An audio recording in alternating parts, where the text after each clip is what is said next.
Pak Teguh, selamat malam. Selamat malam, Mas Lukman. Iya, Pak Teguh, apa yang bisa disikapi dari pernyataan Menlu Singapura Vivian Balakrishnan ini terkait dengan blokade Selat Hormuz di Timur Tengah ini hanya latihan awal dan potensinya mungkin ada bergeser ke Selat Malaka? Yang pertama, memang faktanya kalau terjadi sesuatu di Selat Malaka, maka Singapura adalah negara yang paling rentan gitu ya. Ya.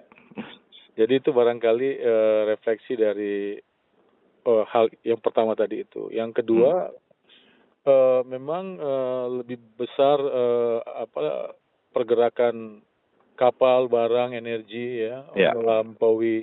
melewati Selat Malaka ini daripada Selat Hormuz gitu ya. Dan saya kira begini, ini lebih merupakan refleksi dari kekhawatiran Singapura karena memang kalau terjadi hal-hal tidak diinginkan, blokade begitu ya, maka mereka yang akan terdampak. Bahkan kalau misalnya tanpa blokade atau tanpa persoalan di Selat Malaka pun, tetapi misalnya mimpi lama Cina untuk membangun kanal Kra ya di leher Semenanjung Malaya itu berhasil misalnya, maka bisa bisa dibayangkan Singapura termasuk yang terdampak paling besar begitu ya. Jadi saya kira itu wajar kalau beliau mengatakan seperti itu. Tapi juga barangkali pernyataan yang disampaikan oleh Menlu Singapura ini merespon pernyataan Menteri Keuangan Purbaya kemarin yang hendak memperlakukan kutipan Selat Malaka sebagai sumber pemasukan negara ya. Itu memang pernyataan yang menurut saya terlalu jauh sehingga akhirnya membuat banyak pihak bertanya-tanya apa iya. Nah, jadi Indonesia ini negara yang menjadi salah satu tulang punggung dari UNCLOS 1982 ya. Bahkan ada konsepsi Laut Nusantara yang itu merupakan sumbangan terbesar kita dalam konsepsi UNCLOS 1982 itu. Nah, dan tentu karena kita sudah mendapatkan apa yang kita perjuangkan sejak lama, yaitu bahwa laut yang kita miliki ini adalah faktor pemersatu pulau, ya pemersatu pulau-pulau kita, maka ada konsekuensi kewajiban kita juga, dan itu sudah kita penuhi, yaitu dengan menyediakan alur laut kepulauan Indonesia. Ya, kita punya 31 ya, yang melintasi Selat Malaka, nanti bercabang ke Laut Cina Selatan juga. Jadi kalau dalam konsepsi UNCLOS 1982 itu yang berlaku adalah aturan tentang lintas transit ya. Nah, kalau lintas transit ini laut internasional yang tidak bisa diganggu-ganggu oleh negara pantai, dalam hal ini Indonesia, Malaysia maupun Singapura. Jadi memang sebetulnya kalau saya lihat sih pernyataan Menlu Singapura itu lebih sebagai respon atas pernyataan Menteri Keuangan kita, dan pernyataan Menteri Keuangan kita barangkali juga dipengaruhi oleh dinamika jadi Selat Hormuz. Nah, memang Selat Hormuz ini agak berbeda. Baik Amerika Serikat maupun Iran, mereka bukan negara yang meratifikasi atau menjadikan UNCLOS 82 sebagai hukum positif mereka ya. Iran misalnya tidak mengakui ada transit passage atau lintas transit di Selat Hormuz ya. Bagi mereka ini adalah laut yang mereka kontrol ya, walaupun Iran memang baru menutupnya atau melakukan buka tutup ini ya setelah serangan kemarin ya. Kemarin sih tidak gitu ya. Jadi ini yang barangkali jadi persoalan kita. Sementara Amerika Serikat mereka menganut paham yang mengatakan selagi itu laut internasional ya kita bisa kemana aja begitu ya. PONOPS itu. Jadi dua negara ini tidak mengakui UNCLOS, tidak meratifikasinya, sehingga akhirnya blokade sepihak yang dilakukan oleh Iran yang itu berlawanan dengan UNCLOS, walaupun benar dia tidak meratifikasi, itu juga dibalas dengan blokade lagi oleh Amerika Serikat di perairan itu. Nah, situasi di Selat Hormuz inilah yang kemudian tadi mempengaruhi kita ya, para pengambil kebijakan kita, dalam hal ini Indonesia dan Malaysia, kemudian merefleksikannya bagaimana kalau misalnya di Selat Malaka terjadi persoalan serupa ya. Nah, Cina memang sejauh ini dipandang sebagai pihak yang paling berkepentingan dengan lalu lintas di Selat Malaka ini ya. Ada 80% energinya lewat sini katanya begitu. Belum lagi barang yang mengalir dari timur ke barat dan sebaliknya mereka kirim dari yang mereka terima dari barat ke timur gitu. Nah, tetapi Cina juga saya kira sejak beberapa dekade terakhir berusaha untuk mengurangi ketergantungannya pada Selat Malaka ya. Misalnya dengan pembangunan China-Pakistan Economic Corridor. Memang ini proyek yang sangat mahal sekali, terutama nanti di utara, di sekitar Karakoram, ya, di sekitar Karakoram, di Aksai Chin, ya, wilayah Kashmir yang dikuasai oleh Cina, itu medannya cukup menantang, ketinggiannya bisa sampai 4.000 meter dari permukaan laut, ya. Nah, tetapi kalau misalnya proyek yang mega mahal ini bisa dilakukan, maka minyak-minyak dari Timur Tengah untuk Beijing, untuk Cina itu bisa dialirkan melalui pelabuhan Gwadar di Pakistan ya, kemudian naik ke atas ya, kemudian masuk ke Xinjiang begitu dan kemudian didistribusikan.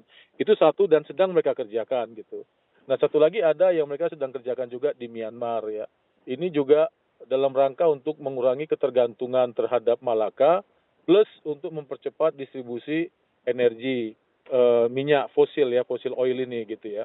Nah, tetapi di sisi lain juga selain mencoba untuk mengurangi ketergantungan pada distribusi melalui jalur laut Selat Malaka ini dan juga Hormuz tentu saja, Cina juga sedang mengurangi, sedang mengurangi ketergantungannya pada fosil oil kan dengan mempercepat energi baru terbarukan mereka dan saya kira cukup signifikan ya, belum lagi misalnya biofuel mereka ya, misalnya mereka mengimpor CPO kita dalam jumlah yang cukup besar dan saya dengar bahwa sebagian besar dari CPO yang mereka impor itu ya penggunanya untuk energi bio begitu ya. Jadi ada banyak upaya yang dilakukan Cina sekarang untuk mengurangi ketergantungannya jarak dan juga kondisi laut ya. Yang pertama tadi membangun jalur-jalur alternatif di Pakistan, di Myanmar gitu ya. Kalau dengan Myanmar dia langsung berbatasan kan ke Cina. Kalau lewat Bangladesh, walaupun hubungannya bagus dengan Bangladesh, tetapi nanti kalau lewat Bangladesh dia harus bertemu lagi dengan India. Nah, persoalan baru. Jadi lebih baik bagi mereka memang lewat Myanmar gitu. Belum lagi kalau misalnya Kanal Kera, walaupun Kanal Kera sama sekali tidak ada kemajuan ya. Sejak tahun 40-an dibicarakan gitu. Pak Teguh, apakah pernyataan dari Menlu Singapura ini juga bisa menjadi alarm untuk Indonesia karena sebelumnya juga Selat Malaka menjadi sorotan. Ini juga ada peningkatan aktivitas militer Amerika Serikat di Selat Malaka ini.